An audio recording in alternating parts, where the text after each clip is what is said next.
Hey guys, welcome back to Abhyudaya classes UP.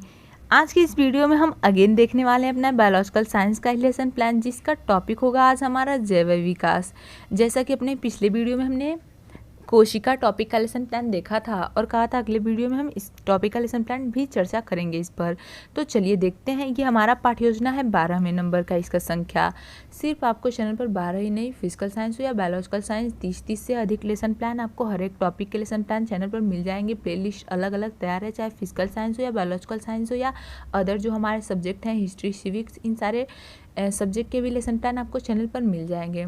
तो please अगर आपको उसकी ज़रूरत होती है तो एक बार चैनल पर चेक कर लेंगे या प्लेलिस्ट में ही चेक कर लेंगे। मैं लिंक भी दे दूँगी, आपको ज़रूरत होती है वहाँ से भी देख सकते हैं। ठीक है, तो चलिए देखते हैं।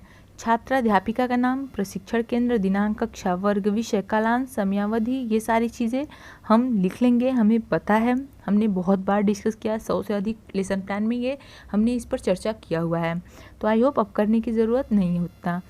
इसके बाद प्रकरण आते हैं, सीधा प्रकरण लिखते हैं। क्या है आज का हमारा टॉपिक है जैव विकास। ओके, इसके बाद सामान्य उद्देश्य लिखेंगे, जिसमें कुल हम 7-8 पॉइंट्स लिखते हैं या पूर्वत लिखते हुए आगे बढ़ेंगे।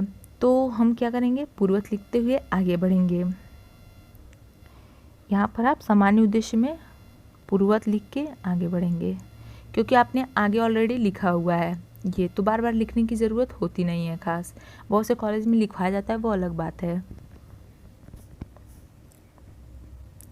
ओके, हो गया।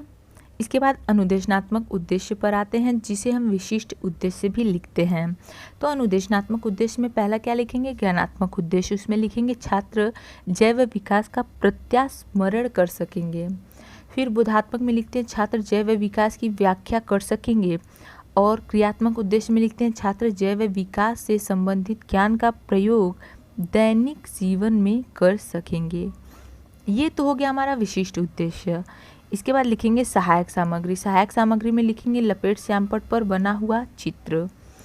फिर शिक्षण विधियाँ लिखेंगे प्रश्नीकरण विधि, व्याख्यान विधि और प्रयोग प्रदर्शन विधि। ये शिक्षण विधियाँ हम विज्ञान विषय में लिखते हैं, यूज़ करते हैं। पूर्व ज्ञान में लिखेंगे छात्र जैव विकास के बारे में सामान्य जानकारी रखते हैं। पूर्व ज्ञान लिख लिए। अब आगे बढ़ेंगे हम प्रस्तावना के प्रश्न पर। हमारे प्रस्तावना के प्रश्न में पहला क्वेश्चन लिखेंगे, मनुष्य के शरीर की सबसे छोटी इकाई क्या है।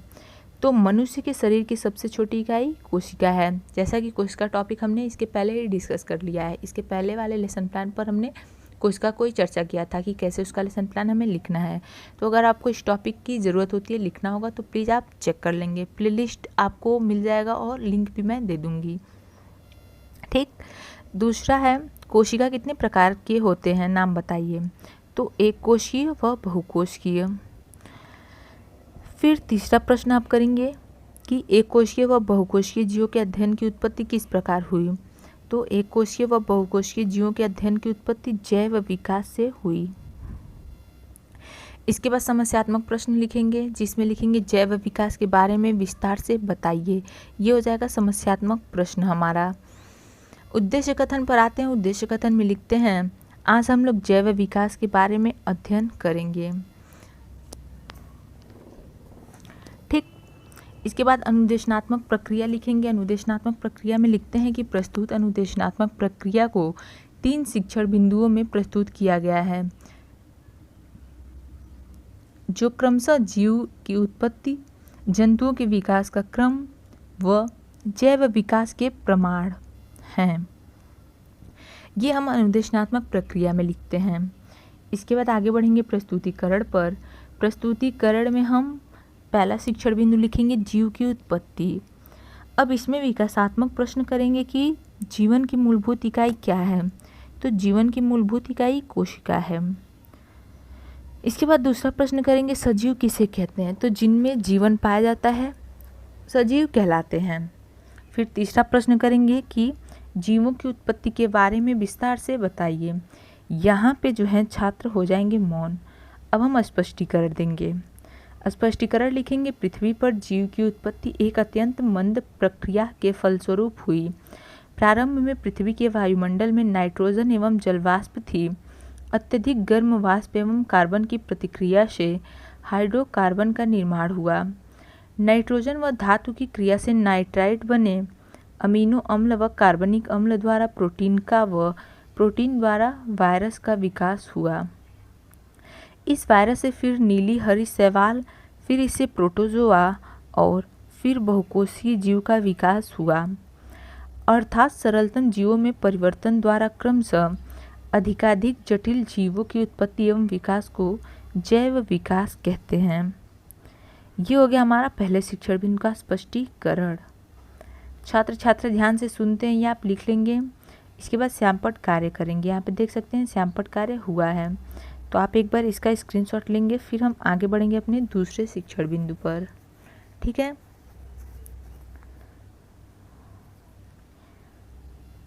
दूसरा शिक्षण बिंदु है जंतुओं के विकास का क्रम।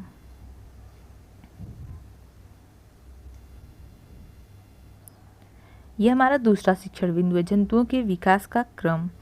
इसमें पहला क्वेश्चन लिखेंगे, सर्वप्रथम किस कोशिका वाले जीव उत्पन्न हुए?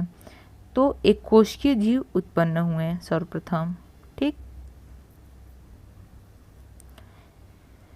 अब दूसरा क्वेश्चन करेंगे, एक कोशिकीय जीव से कौन से जीव उत्पन्न हुए? तो एक कोशिकीय जीव से बहुकोशिकीय जीव उत्पन्न हुए। और इसके बाद तीसरा क्वेश्चन करेंगे, जंतुओं के विकास के क्रम के बारे में बताइए। यहाँ पे जो है छात्र हो जाएंगे मौन और हम देंगे स्पष्टीकरण अपना लिखेंगे, जिसमें लिखेंगे एक कोशिकीय जीव द्वारा बहुकोशिकीय जीव की उत्पत्ति हुई। प्रारंभ में जीव सरल थे, परंतु धीरे धीरे विकास के क्रम में जटिल होते गए।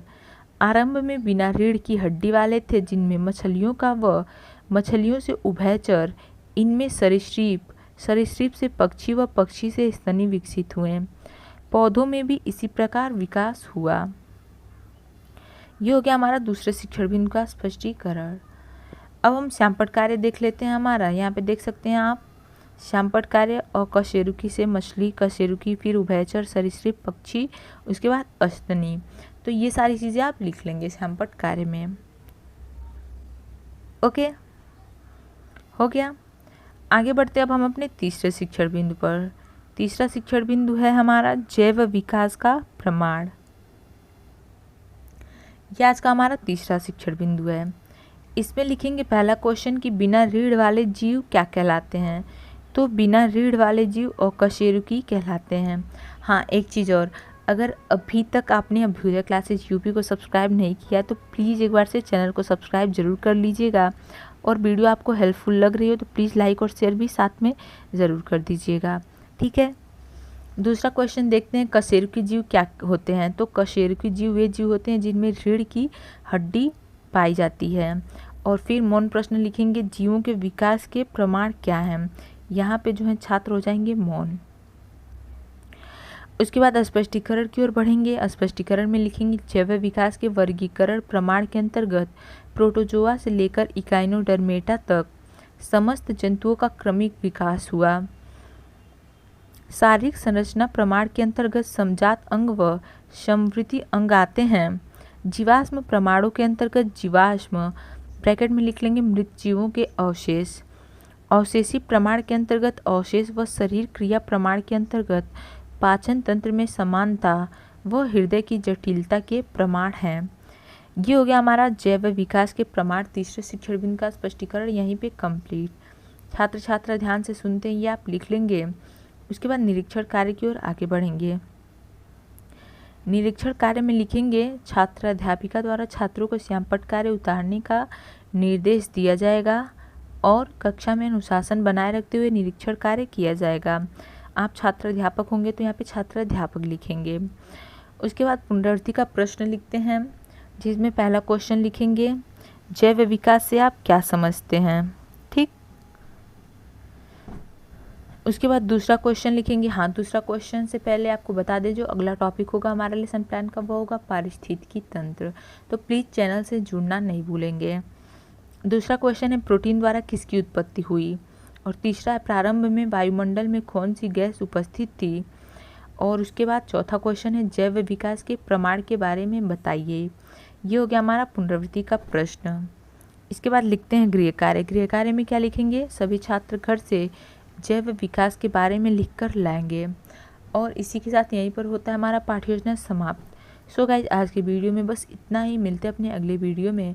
तब तक के लिए चैनल से जुड़ना नहीं भूलेंगे, ज़रूर जुड़ेंगे। जाते वक्त अभ्युदय क्लासेस यूपी को सब्सक्राइब, लाइक और शेयर वीडियो को ज़रूर करते जाएंगे। Okay, thank you.